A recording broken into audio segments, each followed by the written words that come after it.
Hey everybody, happy Sunday. I hope that wherever you are and whatever you are doing, you are having a truly amazing weekend. I'm outside in the garden, as is usually the case, and I've got my experts on the case digging my garden for me.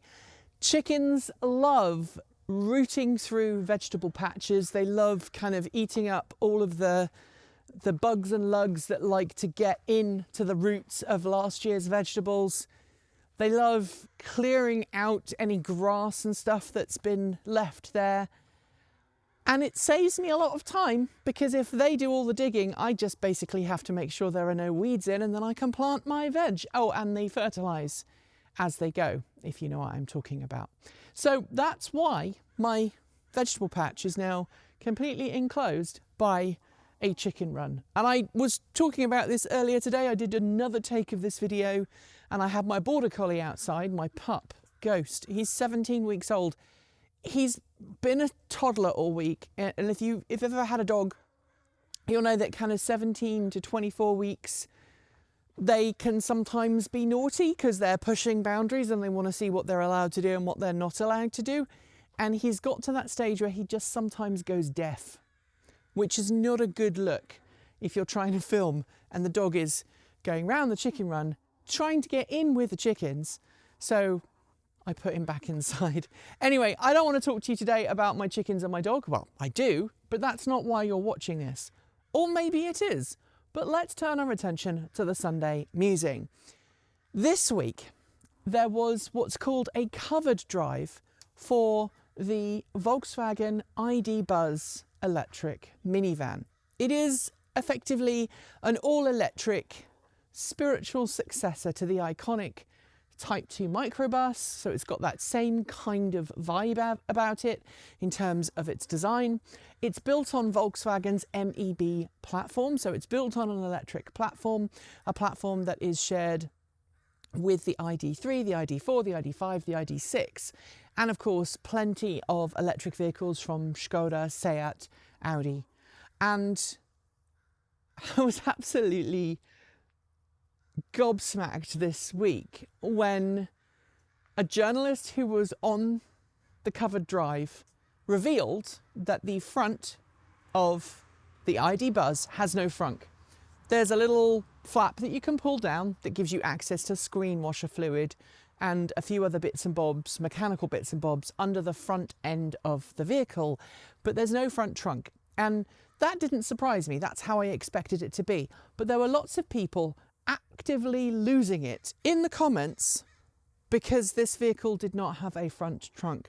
This tiny snub-nosed van does not have a front trunk. And a lot of people were saying, oh, this just shows that Volkswagen is a bad design, producing bad design for this vehicle. And Volkswagen is not being serious about this vehicle. And it's built on a compromised platform. And I can't believe anybody would want to buy it, etc., etc. And on the other side, people like me were saying, of course it's got no front trunk because there's not enough space for a properly sized one. Now, if you watched the Hyundai Ioniq 5 video that we did a couple of months ago, you'll notice that Kate Walton-Elliott pointed out that while that vehicle has a front trunk, which is maybe large enough to store a charge cable in, it's really only large enough to store a book or a few other things. It's not really a usable front trunk. The ID.3 has no front trunk. The ID.4 has no front trunk.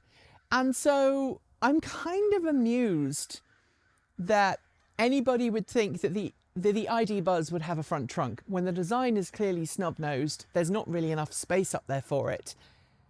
And none of the other ID vehicles have a front trunk. Now, some people are getting very, very defensive about the fact that, well, Tesla has a front trunk, and so everybody else should have a front trunk.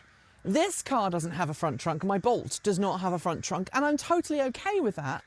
The F-150 that we have on order does have a huge, massive front trunk, but there's a good reason for that, and that's because it's based on a pickup truck, a very iconic pickup truck design, and it makes sense that the space that would normally be taken up by a huge V6 or V8 is turned into a really useful storage space.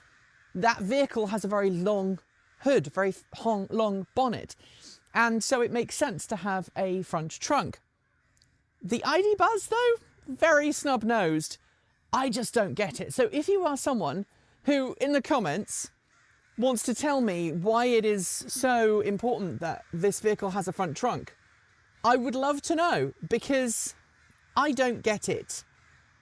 And I want to get it. I want to understand. So leave your thoughts in the comments below. Maybe you are someone who's like, yeah, it absolutely has to have a front trunk. That's a thing that all EVs have to have. Or maybe you're someone who's like, I'll take it or leave it. And I also want to know if you are someone who would not buy a vehicle if it didn't have a front trunk. So regardless of how much you liked it in other areas, would you not buy it because it didn't have a front trunk?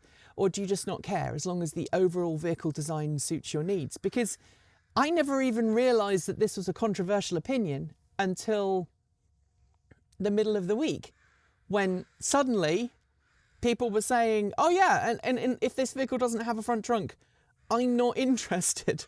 That is it for today. I hope that you subscribe to this channel and also to our main channel. And if you haven't, please do. And hit that little bell so that you know the minute our next video goes live.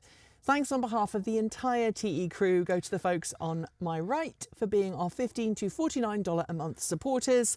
Special thanks to our $50 a month supporters. They are Chris Maxwell, Brian Newton, Dave Kitchen, Michael Goad, Ricky Leon, Andrew Martin, Guido Trahota, Brophy Wolf, Tesla in the Gong, Gordon C, Stephen O'Donoghue, Kyle Hodgson, Anthony Coates, Regine Fellows, Rory Litwin, Anonymous Freak, Jim Burness and Denny Hyde. And our deepest gratitude to our $100 a month Patreon supporters. That's Reggie Watts, Marcel Ward, Joe Bresney, JP Fagerback, Will Graylin, Matthew Drobnak, John Lyons, Christopher Lee Jones, Laura Reynolds, Paul Connery, Ellery Hallesley even, and Ian. Sorry, Ellery, I don't normally get your name wrong. It's late in the day. If you haven't already supported the Transport Evolved team through the usual methods, you will find links below. And as I said earlier, you can now become a YouTube member through the YouTube member join now button from as little as $99 a month, or you can use Patreon, Bitcoin or Ko-fi. And don't forget, if you fancy some of our swag, you'll find that over at our swag store. Thanks for joining me. Enjoy the rest of your weekend. And as always, keep evolving.